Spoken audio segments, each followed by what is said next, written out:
Ooh, look a dragon. Ooh, look a dragon. Ooh, look a dragon. In this video, we're going to go over the entire dragon set.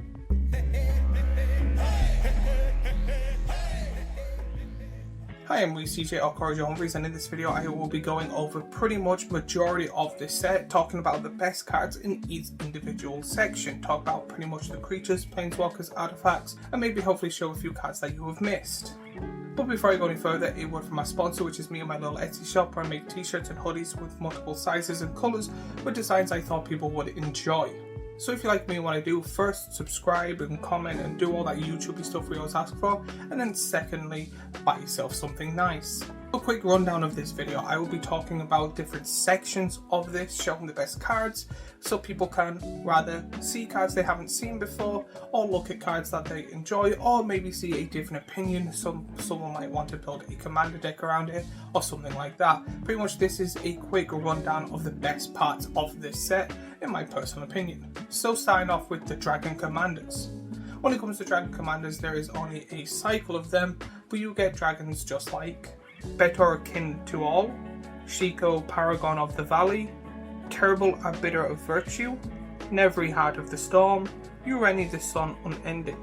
So straight off the bat, there is 5 really good commanders. I really like the different variations of them. I did find for maybe a year or two that pretty much they were releasing kind of the same commanders over and over again with a slight little tweak. This seems to be 5 really good commanders with different ways to play them. Whenever I used to see commander, I used to go, cool, that's a Voltron deck, cool, that's this deck, cool, that's that deck.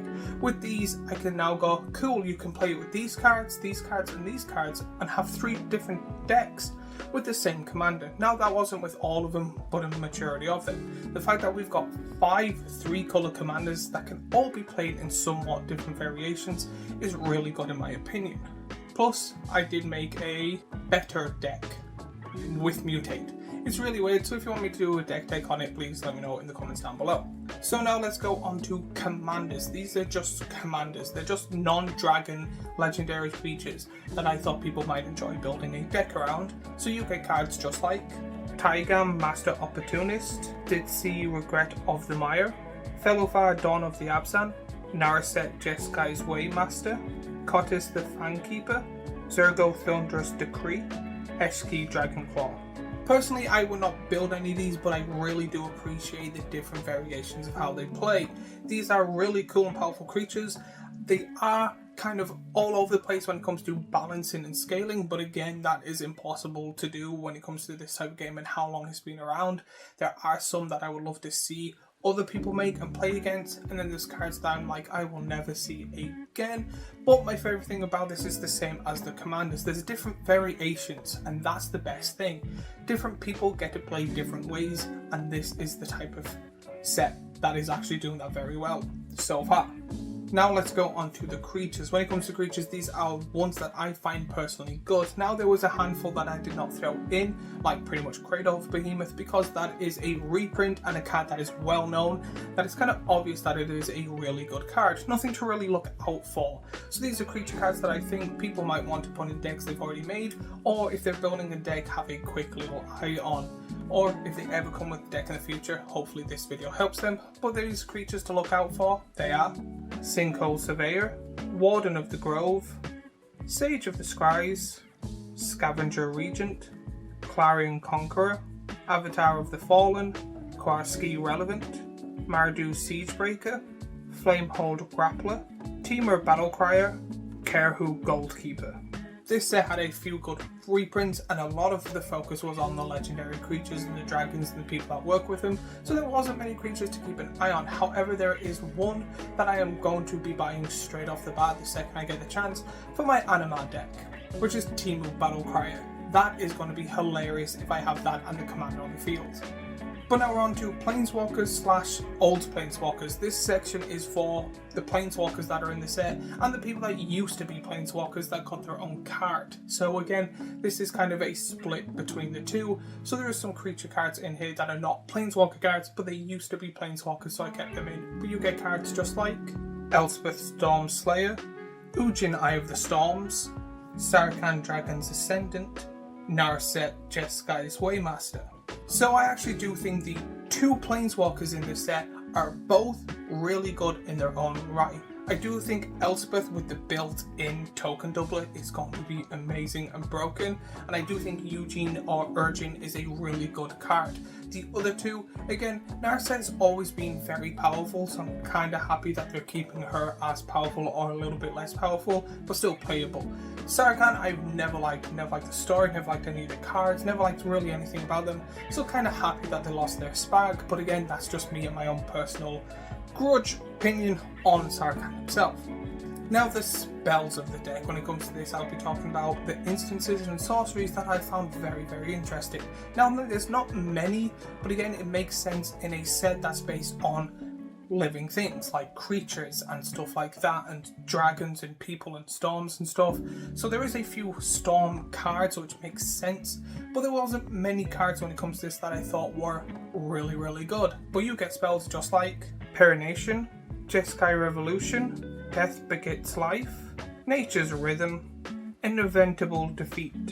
My biggest problem when it comes to the spells is that it seems to be spell plus blank. It seems to be that because Magic's growing and that there's different sets and that the card will keep reprinting, when it came to this, they're like, here is a 3-cost card and here is another 3-cost card, and let's merge them together and then take away one of the things. So now it's a 5-cost card that does both. So a lot of these cards will not be seen at CTH level because they're too high mana cost, but some of the cards may be seen depending on the deck and the theme of it, but I don't see majority of these spells being seen a lot on the field. But next are enchantments. There's not many enchantments in this set, but there are a few really good ones. But you get enchantments just like All Out Assault, Dragonback Assault, Draco Genesis, the Sibsig Ceremony, Barren Steps Siege, Frostcliff Siege, Hollowmurk Siege, Windcrag Siege, Glacial Wood Siege. To be honest, I think the main focus is the siege cards. I really like siege cards. I'm really happy that they came back. However, there's one card I don't want to talk about, which is the Draco Genesis. If you have a blue pip in the deck, I would rather pay the 1 extra mana to be able to play Omniscience, where you're able to play all the dragons still, plus all the other cards in your hand. But that's just me. I am a big fan of Omniscience. I do think it is a good card and a card that they should have put in, and they did put it in, so it was good for them. However, if you're playing a Wulberg Dragon card, I would take this out and put Omniscience in instead, or both, depending on which one you want to draw. I do think it is a good card in a solely red deck or any variations of colour that do not have a blue pip in it. But second that blue pip is in, I am throwing that card out and throwing one in my many Omniscience cards I have inside it.